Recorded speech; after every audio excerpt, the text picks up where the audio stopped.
Shalom saudara, berjumpa lagi dengan saya di dalam video pastoral kali ini. Saudara, kali ini saya ingin mengajak kita bersama-sama merenungkan satu firman Tuhan dari Habakuk pasal 3 ayat 17 dan ayat yang ke-18. Demikian firman Tuhan. Sekalipun pohon ara tidak berbunga, pohon anggur tidak berbuah, hasil pohon zaitun mengecewakan. Sekalipun ladang-ladang tidak menghasilkan, kambing domba terhalau dari kurungan, dan tidak ada lembu sapi dalam kandang. Namun aku akan bersorak-sorak di dalam Tuhan, beria-ria di dalam Allah yang menyelamatkan aku. Saudara yang terkasih, di dalam ayat tadi ada 3 jenis pohon yang sangat familiar, yang sangat penting dalam kehidupan orang Israel yang disebutkan oleh Nabi Habakuk, yaitu pohon ara, pohon anggur, dan pohon zaitun. Saudara, pohon ara adalah pohon yang paling banyak tumbuh di wilayah Israel pada waktu itu. Pohon ara juga adalah salah satu pohon yang sering kali menjadi andalan dan pegangan hidup bagi orang Israel. Jadi waktu Habakuk berkata, sekalipun pohon ara tidak berbunga, artinya dia mau mengatakan bahwa sekalipun hal-hal yang selama ini menjadi andalan, selama ini menjadi tumpuan hidup itu sudah tidak ada lagi, namun ia akan tetap bersorak-sorak kepada Tuhan. Yang kedua, saudara, adalah pohon anggur. Saudara, anggur melambangkan sukacita. Anggur selalu ada dalam setiap pesta yang dilakukan oleh orang Israel. Namun Habakuk dalam bagian tadi berkata, sekalipun pohon anggur tidak berbuah. Dan kata lain, Habakuk mau mengatakan bahwa sekalipun hal-hal yang selama ini membangkitkan sukacita dan kebahagiaan itu tidak ada lagi, namun ia tetap akan beria-ria di hadapan Tuhan. Yang ketiga adalah pohon zaitun, saudara. Saudara, pohon zaitun atau minyak zaitun merupakan salah satu komoditi yang sangat menjanjikan bagi orang Israel. Karena pohon zaitun atau minyak zaitun ini banyak sekali manfaatnya. Namun Habakuk sekali lagi berkata, sekalipun pohon zaitun atau hasil pohon zaitun mengecewakan. Artinya sekalipun apa yang paling menjanjikan itu berubah menjadi hal yang mengecewakan, namun ia tetap akan bersorak-sorak kepada Allah. Bahkan lebih lanjut, saudara, Habakuk berkata, sekalipun ladang-ladang tidak menghasilkan bahan makanan, kambing domba terhalau dari kurungan, tidak ada lagi lembu sapi di dalam kandang, namun ia tetap akan bersorak-sorak di dalam Allah, beria-ria di dalam Allah yang menyelamatkannya.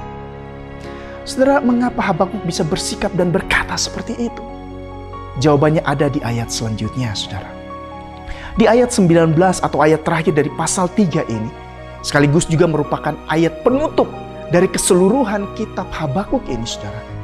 Habakuk berkata, Allah Tuhanku itu kekuatanku. Ia membuat kakiku seperti kaki rusa. Ia membiarkan aku berjejak di bukit-bukit. Saudara, di sini Habakuk mau mengatakan bahwa sumber kekuatan, sumber pengharapan yang bisa membuatnya kuat, yang bisa membuatnya bertahan, yang bisa membuat kakinya seperti kaki rusa yang sanggup berjejak di bukit-bukit batu yang terjal itu.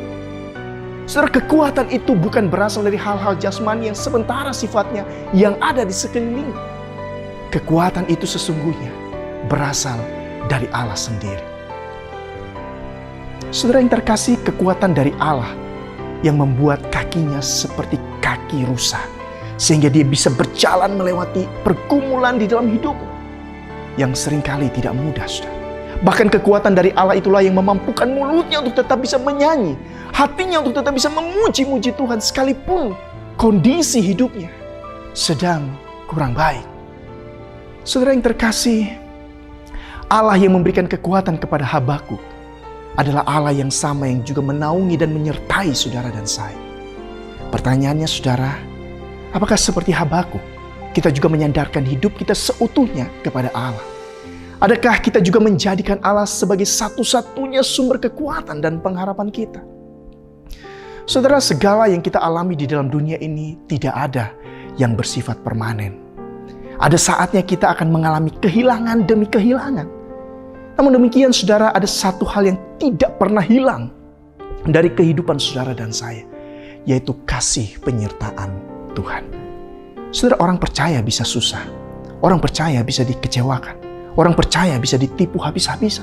Bahkan orang percaya bisa kehilangan orang-orang atau hal-hal yang selama ini menjadi tumpuan hidupnya. Tetapi yang pasti, orang percaya tidak akan bisa pernah kehilangan kasih dan penyertaan Tuhan.